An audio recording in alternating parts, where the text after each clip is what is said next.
The year was 1854. The streets of New York were filled with the cries of children, not from joy, but from hunger. The Industrial Revolution had drawn thousands to the city, but for many, it offered only poverty and ruin. Children slept in alleys, huddled under bridges, or begged on corners while their parents disappeared into the machinery of survival. Some were true orphans. Others had simply been abandoned, too many mouths to feed, too little hope to share. That's when the trains began. Social reformers called it a solution, the Orphan Train movement, to take these unwanted children and send them west, thousands of miles away, to what they called better lives. Between 1854 and 1929, more than 200,000 children were loaded onto trains, clutching small cloth bundles, tags tied around their necks with names or numbers. Some were as young as 3. To the public, it was seen as an act of mercy. Newspapers printed stories of Christian families waiting at rural depots to adopt orphans into loving homes. But for many children, what awaited them was not love, it was servitude. As the trains rattled across the countryside, the children stared out of soot-stained windows, watching cities fade into endless plains. They were told to behave, to smile when the doors opened, to hope someone would pick them. In small towns across Kansas, Nebraska, and Texas, people gathered to watch the trains arrive.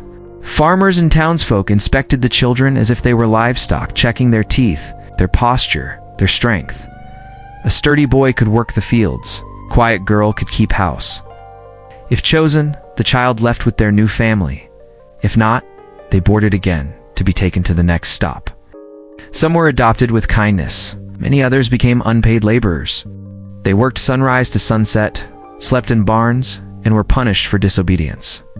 Letters sent to the Children's Aid Society begging to come home often went unanswered. There was no home to return to, and yet there were miracles among the misery. A few found real families, couples who gave them education, warmth, and belonging. For those lucky few, the trains were salvation. For others, they were a moving prison. Imagine being 8 years old, standing in a crowd of strangers, knowing your entire fate depended on a stranger's glance. A girl named Emma, recorded in one of the society's letters, wrote that her new family forbade her to use the last name she was born with. They said, "You are ours now." The past is gone. She grew up forgetting her parents' faces. In the records, many children simply vanished. Some ran away, others died. Their graves were unmarked, their names lost in dusty archives. But the legacy of the orphan train never truly disappeared. By the early 1900s, the movement had spread across 45 states. It was the largest forced child migration in American history, and yet it is barely mentioned in most textbooks. As the trains rolled west, they carried not only orphans, but the silent guilt of a nation that had failed its own. These children built farms, towns, and futures they were never meant to own. Some would later grow old, still wondering who they really were. By 1929, the last train left New York. Social reformers began to see that shipping children across the country didn't save them, it scattered them. The Great Depression hit soon after, and the orphanages filled again.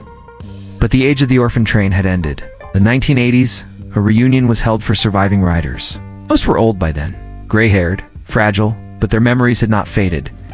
They spoke of fear, of the smell of coal and metal, of standing in their best-worn clothes at dusty train depots, waiting for someone to claim them. Some forgave, others couldn't. Their stories became a mirror of America, its hidden conscience, how a society that called itself civilized could treat its most vulnerable as freight. Every time a train whistle echoes in an old prairie town, it carries the ghosts of those children, the lost souls of America's railways.